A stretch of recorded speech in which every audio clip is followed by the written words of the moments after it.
ছিল 2023 সালে, কিন্তু আমাদের সুপারিশ প্রাপ্ত করেছে এই অন্তর্বর্তীকালীন সরকার, এই ডক্টর ইউনূসের সরকার আমাদের সুপারিশ করেছে। আমাদের সুপারিশ প্রাপ্ত করার পর আমাদের যোগদানের কথা ছিল গত 5ই ডিসেম্বর, কিন্তু আমরা এখনও যোগদান করতে পারিনি। আমরা রাজপথে থাকবো না, কোথায় থাকবো বলেন? আমাদের গত 6ই ফেব্রুয়ারি আমাদের একটা রায় দেওয়া হয় হাইকোর্ট থেকে। 31 জন রিট করেছিল, তাদের রিটের বিরুদ্ধে রায়টা দেওয়া হয় যে আমাদের নিয়োগটা বাতিল। আমরা 3 মাস যাবৎ আদালতের প্রতি শ্রদ্ধাশীল হয়ে যাতে দেশটা অস্থিতিশীল না হয় এর জন্য 3 মাস ধরে আমরা একদিনও পথে আসি নাই। আমরা গত 3 মাস যাবৎ একদিনও পথে আসি নাই, কারণ আমরা আদালতের প্রতি আস্থাশীল ছিলাম। আদালত আমাদের একটা স্বচ্ছ রায় দিবে, ন্যায্য রায় দিবে, কিন্তু সেই রায়টা আমরা পাই নাই। 6 তারিখ পর্যন্ত শুধু একদিন আমরা পথে এসেছিলাম, সেদিন আমাদের শান্তিপূর্ণ একটা মানববন্ধন ছিল, একদম শান্তিপূর্ণভাবে আমরা এখানে দাঁড়িয়েছিলাম। আমাদের যে প্রাথমিক ও গণশিক্ষা উপদেষ্টা তিনি আমাদের ওয়াদা করেছিলেন তোমাদের 6531 জনের একজনও বাদ যাবে না। আমাদের যে এই নিয়োগটা ওনারাই দিয়েছে, আর এই নতুন উপদেষ্টা, এই নতুন সরকার আমাদের নিয়োগ দিয়েছে। আমরা কোনো ফ্যাসিস্ট সরকারের নিয়োগ প্রাপ্ত, সুপারিশ প্রাপ্ত নয়, আমরা এই সরকারের আমলে সুপারিশ প্রাপ্ত। তাহলে এই সরকারের আমলে আমরা বৈষম্যের শিকার কেন হব? প্রশ্ন, এই সরকারের আমলে আমরা কেন বৈষম্যের শিকার হব?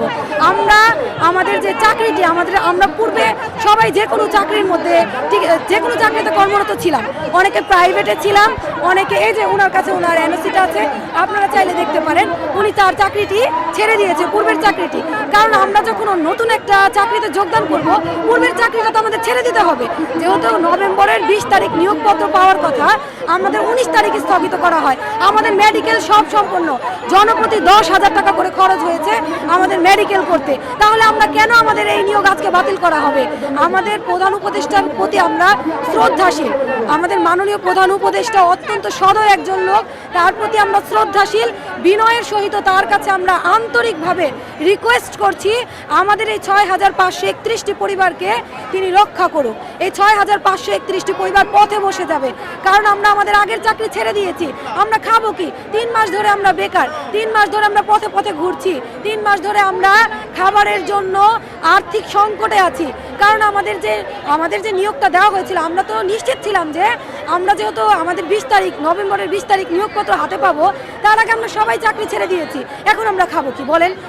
আমাদের নিয়োগটা এই সরকারই দিয়েছে। আমি শুধু এতটুকু সংবাদ আমি পৌঁছাতে চাই আপনাদের মাধ্যমে যে আমাদের নিয়োগটা কোনো আওয়ামী সরকারের আমলের না, আমাদের নিয়োগটা এই সরকারই দিয়েছে। গত 31শে অক্টোবর আমাদের চূড়ান্তভাবে সুপারিশ প্রাপ্ত করা হয়েছে, গত 31শে অক্টোবর 2024 সাল, যেটা জুলাই বিপ্লবের পরে। তাহলে জুলাই বিপ্লবের পরে আমাদের যে নিয়োগটা, আমাদের সুপারিশ করা হয়েছে যাতে কোনো ঝামেলা সৃষ্টি না হয়, সেজন্য তারা 3টা মন্ত্রণালয়ের অনুমতি নিয়েছে, জনপ্রশাসন মন্ত্রণালয় এবং আইন মন্ত্রণালয়। তাহলে এদের অনুমতির কি কোনো ভিত্তি নাই? এই অনুমতির কি কোনো ভিত্তি নাই? আইন আদালত, উচ্চ আদালত, কয়েকটি শুনানি হয়েছে, 3 মাস শুনানি হয়েছে, সুপ্রিম কোর্ট থেকে হাইকোর্ট, হাইকোর্ট থেকে সুপ্রিম কোর্ট। এভাবে আর কতদিন আমরা পথে পথে ঘুরেছি, সুপ্রিম কোর্টের দরজায় বারবার কড়া নেড়েছি, কিন্তু আমরা আমাদের ন্যায্য বিচারটুকু পাই নাই। তাই আমরা আজকে রাজপথে, আমাদের শুধু একটাই দাবি যে আমাদের যোগদানটা দ্রুত সম্পন্ন করা হোক। কেন আমরা বললাম যে এখন তো যে কোনো মানুষ আন্দোলনে আসলেই তাদের কথাটা বলা হয়, কিন্তু আমরা তো সেই আমলে সুপারিশপ্রাপ্ত নয়, আমরা হচ্ছে বর্তমান সরকারের আমলে সুপারিশপ্রাপ্ত। এই সরকার আমাদের সুপারিশপ্রাপ্ত করেছে গত 31শে অক্টোবর।